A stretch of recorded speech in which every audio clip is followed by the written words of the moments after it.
Hello, and welcome all to another episode of Songs and Sorcery. It is I, your host, Leonok, here with my beautiful and audacious co host, Grimmy. Hello, Grimmy, how are you, darling? Splendid. Awesome. I know it's quite been some time since I've uploaded my last video. I've actually run amok within my own community, but frankly, it is mostly because I have contracted a type of a small sickness in the summer, a cold apparently. It's not COVID, I don't have any of the symptoms, some testing or whatever, and it's not it. So, unfortunately, I won't be getting that nice little vacation from work. uh, but no, but I think today I was a bit apprehensive about uploading this episode, but I think it was important to talk about. So the reason why I believe it is important to talk about this upcoming subject is because it is one that I feel many of us have felt, many of us have experienced at some point in our lives, and there is a moment in our lives where I believe can give us the most change, or at least like the most introspection that I believe we could use. And so the subject of today is going to be known as isolation. How isolation can be a tool for our betterment or for our detriment. Isolation for the longest time, or loneliness, has always been seen as something far negative than what I believe it can be. Though many people that have witnessed many terrible things in their lives have felt the influence of loneliness. But why they have felt that loneliness, it is perhaps something that is a bit more of a mystery than I believe anyone can care to imagine. When we are children, we go to bed, we go to school, we dream, we play, and then eventually we fall asleep. For the longest time within the womb, as we were being formed within our mothers, or our vats, some of you guys are experiments, we sort of always had something looking out for us. We always felt this connection to something greater, something that, was giving us our food, or giving us our sustenance. There was never really this sense of loneliness till after we left. But even then, we were pampered or cared for, some of us perhaps far better than others. But apparently, at some point when we got older and where our minds started to work for themselves, we started to see the patterns of loneliness weave themselves into our subconscious and essentially change our being into something else. The sensation or the feeling of loneliness is something I believe has been around for as long as man has been around, or perhaps since life has been around. What loneliness is an emotion of extreme loss, an abyss that seeks for something to fill it. But what it seeks can change depending on the individual. I believe that perhaps at the very early conceptions of our world, perhaps this feeling was only delegated to, beings that were actually able to feel these sort of things. But as we are with among friends, occultists and pantheists and all the believers of different kinds of cultures, I believe as though it is something that is far more spiritual perhaps and something that is strictly psychological.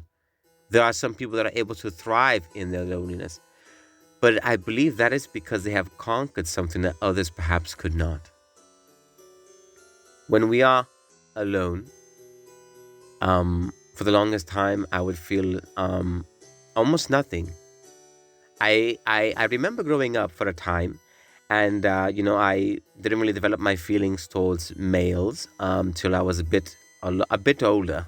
Perhaps I think when I was about the age of 11 or so, till I started to look at boys with a more than just curiosity, to be honest. But I think when I was a lot younger, I think there was some thoughts that went through my mind as to, who I am as a person, what I'm supposed to do. But when I was younger, I had a very difficult time making friends, at least friends in the most healthiest way. I was more content to being in my own imagination, being in my own world, being sucked up into stories and books of fantasy. But I think for the longest time, I was trying to figure out not only what I was, but who others were to me. I knew who my mom and dad was and who my brother and sister were. And sure, when you have siblings, They are a friend of sorts. So you're not really given that sort of sense of loneliness. But until you're not at their side or until you feel as though you are completely different from them, that's when the loneliness sets in. You don't necessarily have to be alone to be isolated. Just like you can be in a crowd of people but feel as though no one is there at all. Because no one shares your emotions, no one shares your intuitions, your thought processes. No one even shares your cares, your goals. You feel absolutely isolated because something about you have not found to have been able to fit the puzzle of life.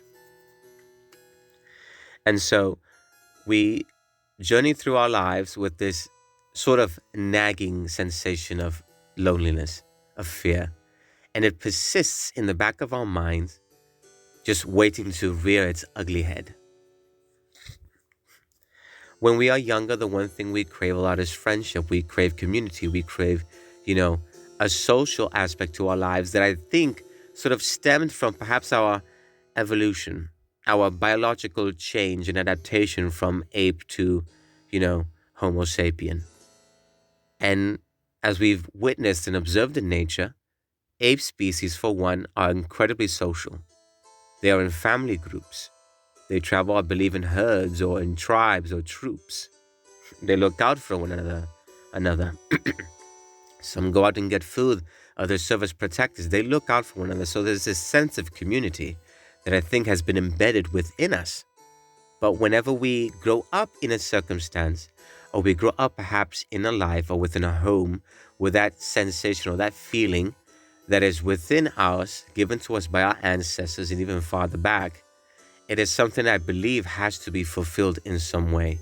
However, when we do not have the people or the instruments or the ingredients required to make that recipe of not loneliness, of companionship, of friendship, we start to substitute it for other things, and we look for companionship in other things that perhaps don't even reciprocate the same kind of emotions. When I was younger, I sought escapism in video games. It was something where I was not myself. I was able to be something else. I was able to travel to different worlds where I wasn't allowed to just leave the house at my young age. But it was a type of feeling that I got that sort of made me happy. And unfortunately, when, I got in those sort of times, I would start to eat and things like that. And so food became more so about filling that emptiness, feeling that sense of loss, feeling that sense of not belonging to anything, instead of being a source for sustenance. And so I found myself suffering in silence. When it came to the feeling of loneliness, I believe that it is something that is necessary for all of us to sort of experience in our lives, but provided it does not become our master, but more so as a teacher. Because in silence, we can gain introspection. In loneliness, we can gain reflection. And we can learn the things about ourselves that perhaps others not reveal to us. The problem is that when we do not choose to look within ourselves, the loneliness can sort of feel without purpose. But there are those of us that perhaps feel lonely, that perhaps feel that we are in need of friendship of some kind, but it's hard for us to attain that because we perhaps lack the skills and we lack the abilities required to sort of maintain a sort of group dynamic. And that is where I believe the danger lies in isolation. Isolation is something that for a social species can be quite damning and can be quite dangerous because we inherently function on a social level. Our great cities, our marvels of our society was built because we are a group of people working towards a goal, working towards, making a system work, making a society work, even though we could have completely selfish reasons to do so.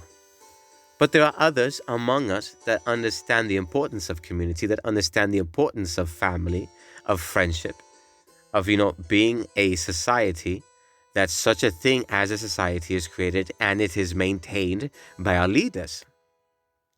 But when it comes to something like loneliness, it is something that for the longest time, people have said is a negative aspect of life.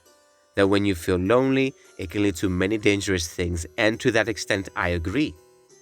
But I believe in this particular recording, I want to sort of give a counterpoint against that sort of thing. Because after being alone for the longest time, I've sort of learned to be alone and I've grown comfortable with loneliness. So loneliness, in a way, sort of gave me that sort of introspection and reflection that I believe I wouldn't have had if I was constantly around other people. And so the issue is that sometimes in order to maintain a group cohesion, people have to sort of hold certain emotions or opinions to themselves. And so in order to protect the group, you refrain from doing anything that could potentially harm that group dynamic. Because when anything causes division into the group, it can spell disaster for the troop entirely. Because when there are people that are convinced or they are led to believe that they are not part of a group, they seek an exit from that group to hopefully find their own group or to find a sense of peace or perhaps belonging. There are some people that can be completely fine with being alone, provided they have some sort of purpose, a reasoning as to why they should be alone, whether they are convinced that the world is bad, whether they are convinced that the world isn't good enough, or whether they are convinced that the world isn't worthy of their own presence. But I think that is a horrible misunderstanding and a horrible interpretation as to, living that sort of lifestyle and sort of, living within a group that can never really truly be honest with an individual. And so the issue is that when you come to an individual, the individual then has to shine forth ever brighter and form not only their own identity, but their own standing amidst the loneliness. Like, for example, let's look at stars in the night sky. We see them as this huge collective cluster of lights in the sky that light up the night. However, when you look at them individually, when you were to approach one, they are extremely alone in the vastness of space. They have nothing to see but perhaps the other stars or the neighbors. Can they communicate? I don't know. But when you consider the stars, they shine brightly amidst the abyss, amidst the loneliness. And it is because of that abyss, because of that loss, that we are able to see the value that those stars possess. It is sort of like by having nothing, we realize how precious the something truly is. And so I think that's where the loneliness sort of comes into this conversation.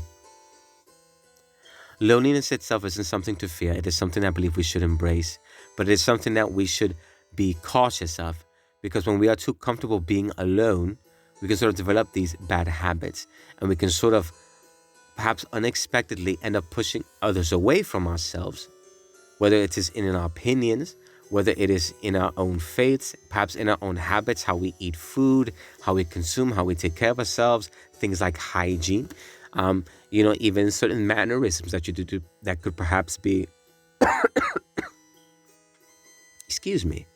that could perhaps be unattractive or perhaps a bit awkward for other people to sort of approach. But you sort of notice this change as well when you observe people that don't really have a social outlet. They tend to have this type of social awkwardness. They haven't really been exposed to the proper social cues, so they don't really know how to act, how to say certain things. And so sometimes these people don't really have a filter per se. And so because they don't really have that experience about being around the group and ensuring that things roll smoothly, they will inadvertently step on toes, cause derisions, frictions, that can cause things like separations or can even cause problems for the people that are there. And for the ones that are compassionate towards them, it can be a bit hard for them to sort of intervene or to involve themselves in the life of a person who is literally tone deaf when it comes to things like attitude or when it comes to things like emotions or conversations. But I think that is the weakness when it comes to loneliness. When you're in a sort of social-driven society, when everyone is sort of expected to sort of cohesively work together. But unfortunately, when you have people that grow up in a more isolationist type of world, whether it is internal or external, depending on the society or culture, it can be very hard for them to integrate. And sometimes you have some organizations that, in order to create a community or to create a group, they develop a sort of belief systems, things like religions or even things like covens, for example. When you feel as though you have nowhere else to belong, you sort of create a place for people like yourself or for people just like you to thrive. And you can, and you tend to thrive in those circles. But I think the important thing to realize is that, you know, these can be sort of strengths you can gain from loneliness. And it is something that I think is something that we should probably train ourselves. The problem is, too, that I've noticed that there are people that it's really hard for them to be by themselves. They are bored, they don't know what to do, they get very depressed. And it is because they've perhaps been exposed to so much social energy, they haven't really been exposed to perhaps the maturing sensations of loneliness, because loneliness can mature you a lot faster in some regards, and I'll get into those points, than something like living in a more social bubble can. For example, when someone is alone, the body itself tries to figure out or problem solve ways to allow the body to survive a lot longer. It will problem solve a lot quicker because it understands that it is alone in this, and that in order to preserve the specimen that is the human body, it needs to be able to work at an accelerated rate and at a more efficient rate to promote the survival of this species. So, for example, if you are also alone and there's no guarantee of finding perhaps another partner to perhaps further, increase the size of numbers of the certain species, the species will then, the organisms and the microscopic, microorganisms inside the body will sort of strive to ensure that this specimen at least survive as long as possible. When you're alone and when you're not sure of the dangers, you're a lot more cautious.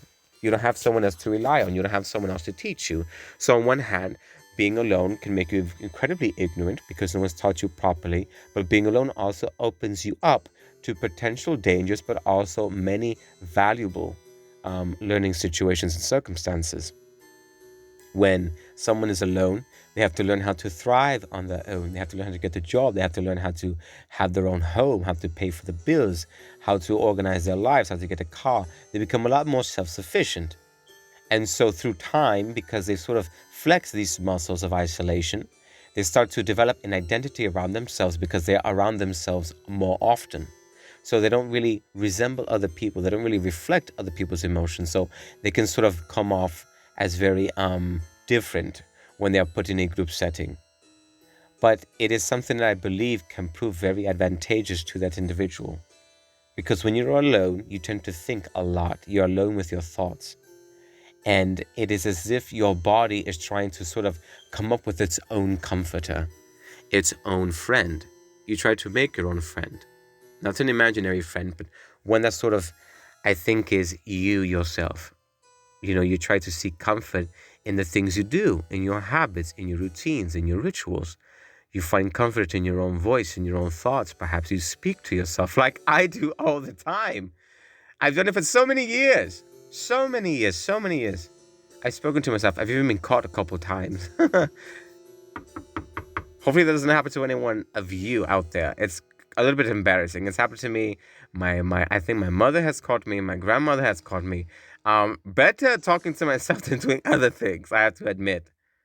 But it is something where, and I would even speak to myself in public, on a bus.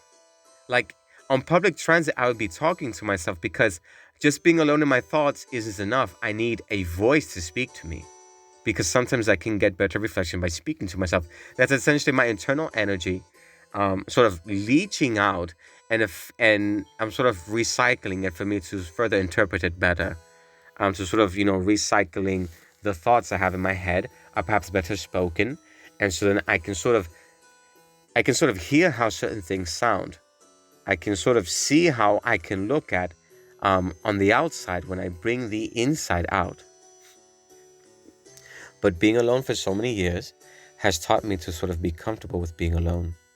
And I think that has been somewhat to my detriment, because though I am very social now, I never really lacked that skill because I had a pretty close family and we were involved in community things like the church, for example, and I'll get into that in a later video. But I still felt alone, Growing up gay, for example, in a religious community can be extremely isolating, and it can be extremely dangerous for some people depending on where they live.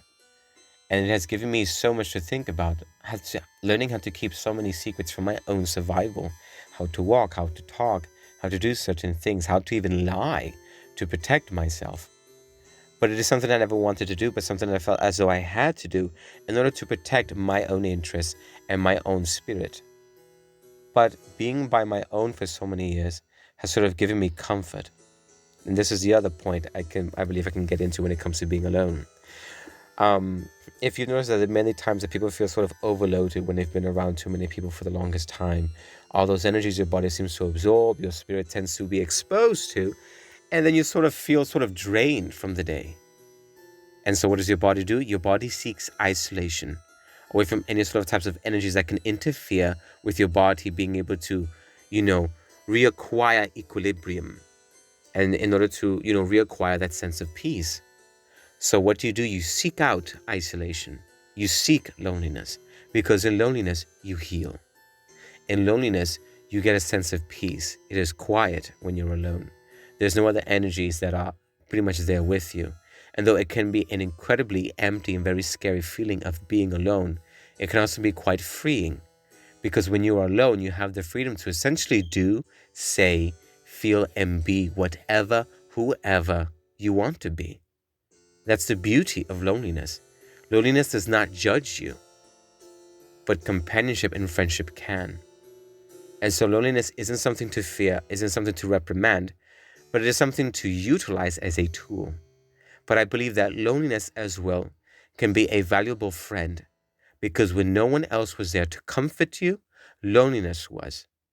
When no one else was there to dry your tears, to feel your feelings, loneliness was. And the reason why loneliness seeks out attention is because loneliness is sort of a reflection of the self. Loneliness as a spirit is one that I believe can be comforting. And I think the sense of loneliness we have is essentially a byproduct of the energy this sort of loneliness gives off. When someone feels alone, it is because they seek companionship. When someone seeks loneliness or some alone time, it's because they've had too much companionship. So loneliness, as well as things like companionship or friendship, are sort of opposites of the same coin. They seek one another in times of need or stress. There are some people that when they are stressed out, they need to seek isolation.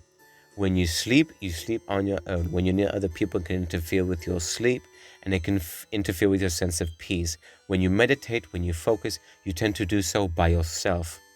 When you shower, you tend to do it by yourself, unless if you're one of those adventurous types. Then let me know. Tell me a story. I don't mind.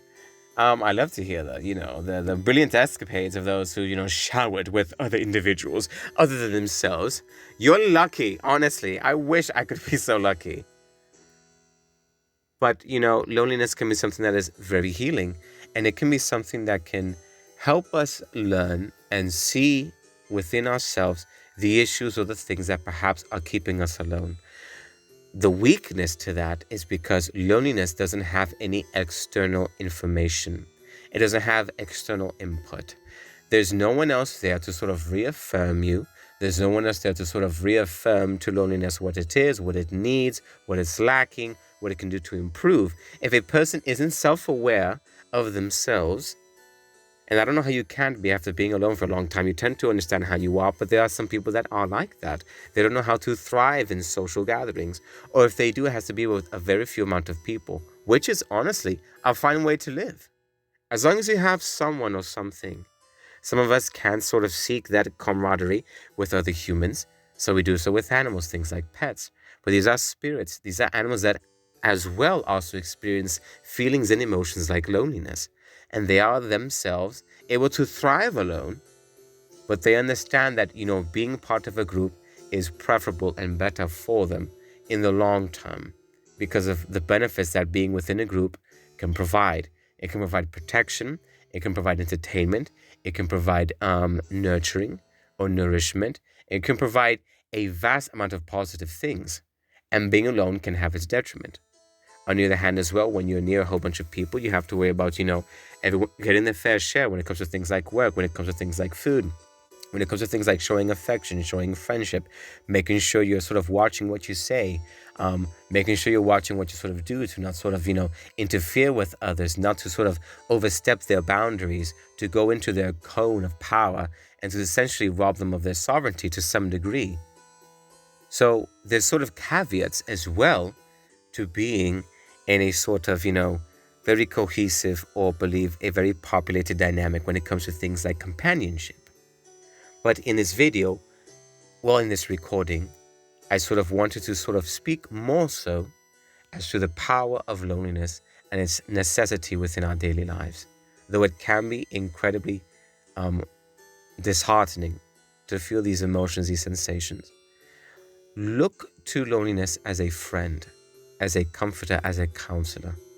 Look to loneliness as a place of rest, not as a place of, not a prison.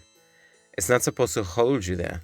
It's supposed to give you a moment's peace for you to recollect your thoughts, to understand, to study, to examine yourself, to plan for the future. Your mind is so much more clearer without so much noise, without so many people there. Your mind tends to think more. You tend to dream more when you're by your own. And other people can provide things like that too, but then there's other people that are like psychic vampires that can essentially drain your energy, that can drain whatever sort of inputs you have. But I want you to sort of rethink loneliness as something positive. Rethink loneliness as a friend, as someone that can perhaps help give you some introspection, some reflection. Is it any wonder that whenever someone seeks alone time to cry, it is because they are using that time to heal? And when someone seeks alone time, they are using that time for them to learn what it is they did wrong without any sort of input, without any sort of conflicting energies or emotions you could have, like embarrassment. Loneliness is like a comforter in times of turmoil. It is like a friend when all the other ones sort of exhaust us or perhaps hurt our feelings. And it can be incredibly difficult to find someone who you feel comfortable enough to cry with. But when you find those are amazing. But those are the benefits of having a group. When you don't have one, you have to sort of rely with what you have. But luckily, within the spirit realm, there are spirits all around us. And for those of us that aren't mediums, we need to learn how to seek other things in terms of companionship. Whether it can be ourselves, whether it can be animals, whether it could be plants. These are living things too. And they also provide nourishment. And there's sort of ways to get around it. But I'm not saying that, having friendship, having companionship isn't something important. It absolutely is. And I encourage all of us to sort of seek those out. But to also not be afraid or discouraged by the word loneliness.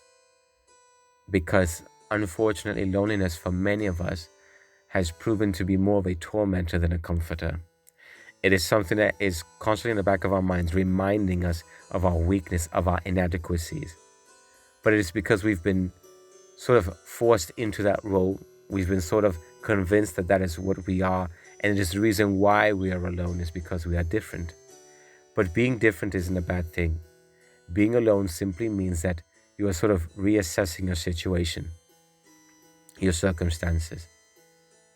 But oftentimes, things that are alone tend to find other things to be with. But the things that are alone also can become that much stronger on their own versus to when they were with a group. A person that has to fend for themselves can survive in life no matter what happens. They can thrive within themselves, and it can be very dangerous. These are people that can be very isolationist. They can thrive without any help from anyone. If you leave them somewhere, they'll figure it out. Versus you that's always been with someone might find it very difficult to be alone. You get scared, you don't know what to do or anything because you never really had to look out for yourself. Versus the people that always have tend to be more prepared and tend to be stronger at will compared to others. Being alone for the longest time has taught me many things. It has taught me pain. It has taught me suffering. It has taught me sadness. but it has also taught me self-reflection. It has taught me to think ahead, to think better, to be better, to think of a future where I probably won't be alone anymore. But it has also been a time for me to have peace. It has been a time for me to seek others out that perhaps feel the same way I do, to perhaps have a common ground, because all of us feel loneliness. But whenever I've been alone, it has been a time where I've understood and I've come to realize that I am enough, that I am sufficient for myself, and that it is a time that is simply for me. It's a time that the universe, that the space around is dedicating to me. And it's a time that I will use for my own benefit. Whether it's to draw, whether it's to go into your craft, whether it's to watch a movie, you can do so many things when you're alone. It doesn't have to be something bad. Many of us need it. But unfortunately, when it's only that, when it's loneliness in excess, that's where the detriment comes in. You don't want to be alone forever. Some people are fine because they convince themselves that they are fine. And that's completely okay. But I think because we are part of a community of practitioners, spellcasters, mages, witches, sorcerers, whatever you want to call yourselves, having a sense of community with the spirits, with the gods, and with each other is, I believe, the important step to take. But like I said, loneliness as well as companionship is something that you should do temporarily of each kind. Too much of either can be just as bad. People can go insane being around people all the time. People can also go insane being alone. So, try to do these things in moderation.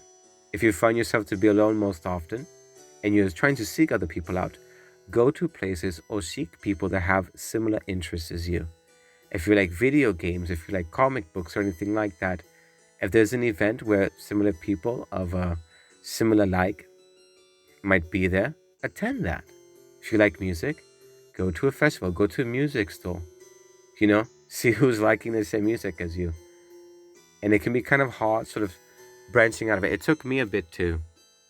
I was very introverted when I was a bit younger, but then I eventually grew out of it when I started to understand more of who I was and how much I meant to others. So I think it's important to sort of keep that in mind. This is sort of an episode dedicated to shadow work. I think a new segment I was thinking about calling will probably be Shadow Work Saturdays, a Shadow Work Sundays, I don't know, something of the nature. But I think, yes, shadow work is something that's very important. And it is a type of introspection, sort of a psychotherapeutic session we have with ourselves to sort of analyze what it is we are missing in order for us to find it better. Because unfortunately, there are many people that are so caught up in life and everything else, they don't have time to think about themselves or, I believe, how they should sort of process the current situations that they might find themselves in. So without further more delay, thank you so much for listening. Thank you so much for watching. If you're watching this on YouTube or if you're listening to this on Spotify, hello! And thank you so much for attending another episode of Songs and Sorcery. I urge all of you to sort of, go out there, make sure you practice safety, whether it's sex or magic. Make sure you are treating each other with respect. Make sure you're keeping up with your studies. That you remember that each day is better than the last, no matter how dark it is. You're alive, find something nice to eat, find something nice to do, someone sexy to fuck. Anything like that, something special, something brilliant. Even if it's yourself, who cares? You're brilliant. You're astonishing. You're using magic. You're doing magic. You're studying magic. Your minds are opening, as is your asshole. Anything is possible for those of us that are alone, but mighty. The mightiest towers stand alone. Remember that. They stand out more, and they are well known for that. Okay, so remember to be kind, rewind, reassess, and practice in excess greatness. This is Leonor speaking. Until next time, my friends, goodbye.